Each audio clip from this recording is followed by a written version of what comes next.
მოკლედ ვაბრუნებთ DJI Osmo Pocket-ს უკან. რადგან კმაყოფილი არ ვარ. არ დაუჯეროთ ინფლუენსერებს ეს ენდეფილტრები, რა ვიცი, თუ ვინმეს გინდათ გაჩუქებთ. მე ამას შევფუთავ თქვენთან ერთად, რადგან ხვალ უნდა გავაგზავნო და პარალელურად მოგიყვებით, რატომ ვაბრუნებ DJI Osmo Pocket 4-ს უკან. პირველი მიზეზი არის ის, რომ ჩემი მოლოდინები სამწუხაროდ ვერ გამართლდა. იმედები რომ გამწრუებოდა, ცოტა ნაკლები რო ღირდეს დავიტოვებდი, მაგრამ ამ თანხის გადახდა, ანუ მთლიანი კომბო დაჭდა 620 евро, თუ სწორად მახსოვს, დაახლოებით და მთლიანი თანხის ამ 620 ევროს გადახდა მსგავს გაჯეტში ნამდვილად არ მეღერს. გამოცადე, ბევრ ვიდეოს უყურე, სადაც ამბობენ, რომ უკეთესია ტელეფონზე უკეთეს ფოტოებს და ვიდეოებს იღებს, ასე შემდეგ და პირველად რომ მოვიდა და ვნახე, სიმართლე გითხრათ ძალიან მომეწონა, მაგრამ მე რო დავაკვირდი, გადავიღე, დავამუშავე, ფერები ვნახე, მივხვდი იმას, რომ დიდად არ განსხვავდება კარგი ხარისხის ტელეფონისგან. მე წინა წლის მოდელი Samsung-ი მაქვს, თუ 2 წლის წინანდელი S24 Plus-ი და სიმართლე გითხრათ, ძალიან მინიმალური სხვაობა ვნახე გადაღებულ ვიდეოებს შორის. ერთადერთი რაზე შემიძლია ნამდვილად ვთქვა, რომ არის კარგი, არის სტაბილიზაცია სიარულის დროს, მაგრამ თვითონ კადრის სილამაზე თუ სიმკვეთრე რაღაც დიდად მომხიბლელი არ არის.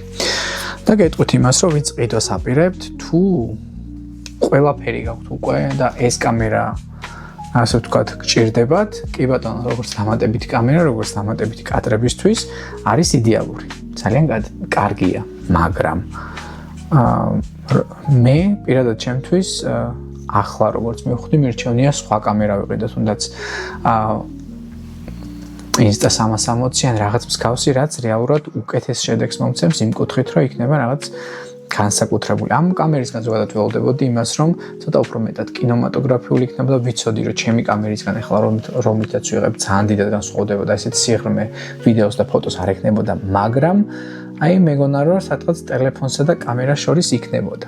არის ტელეფონსა და კამერას შორის, მაგრამ ძალიან ახლოს არის ტელეფონთან. ანუ მე პირადად ვერ იგეტყვით, რომ ამ დიდი განსხვავება ვნახე ამის გადაღებულ ვიდეოებს შორის და მთავარი, ალბათ ერთ-ერთი მთავარი მიზეზი, რის გამოც მე ამ კამერას ახლა უკან ვაბრუნებ, არის ის, რომ ვერტიკალურ მდგომარეობაში, აი ასეთ სელფის ვერტიკალურ მდგომარეობაში გადაღებული ვიდეო, იცით რომ სამკაში იღებს ვიდეოს, არის ძალიან ბანძი.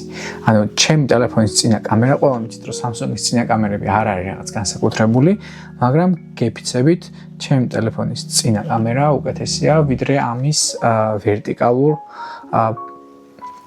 ვერტიკალურ ფორმატში გადაღებული ვიდეო.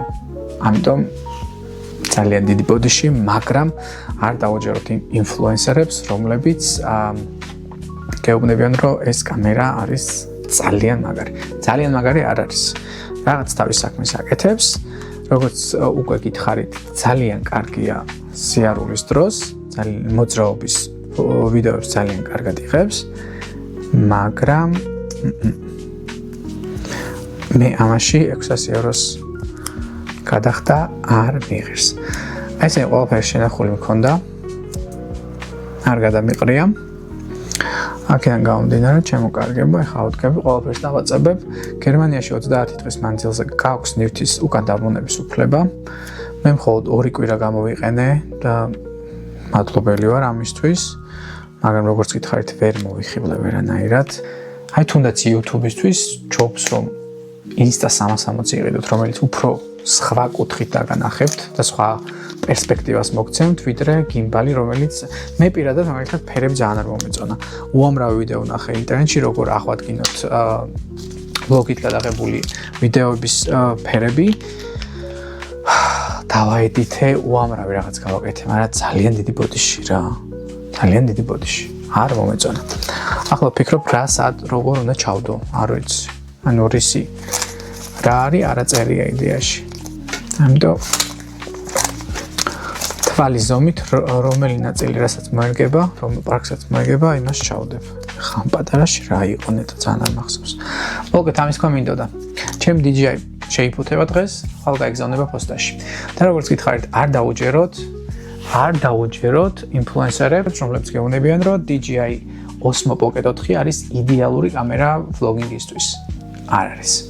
კი ბატონო, ჰორიზონტალურ მდგომარეობაში იღებს ძალიან კარგ ვიდეოს, მაგრამ ვერტიკალურ მდგომარეობაში, თუნდაც დამატებითი ლინზით, ცუდ ვიდეოს იღებს.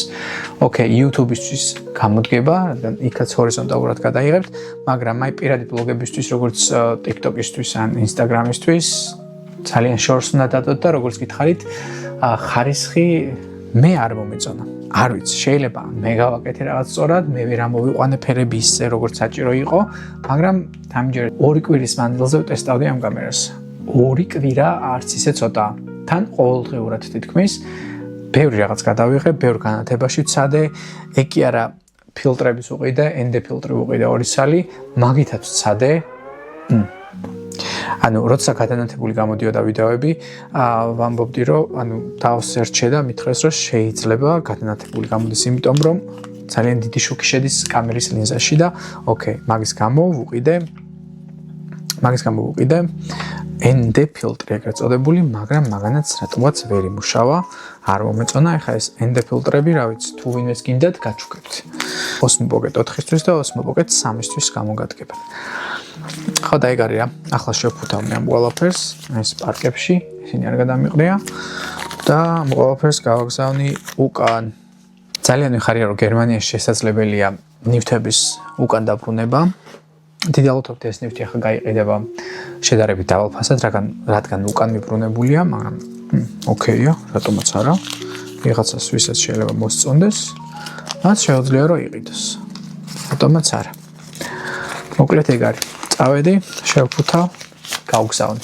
თქვენ კიდევ ერთხელ გეტყვით, არ დაუჯეროთ ინფლუენსერებს, რომლებიც გეტყვიან, რომ ეს კამერა არის იდეალური თქვენი vlogging-ისთვის. არა. არა და არა. მადლობა რომ იყურებდით. Ciao.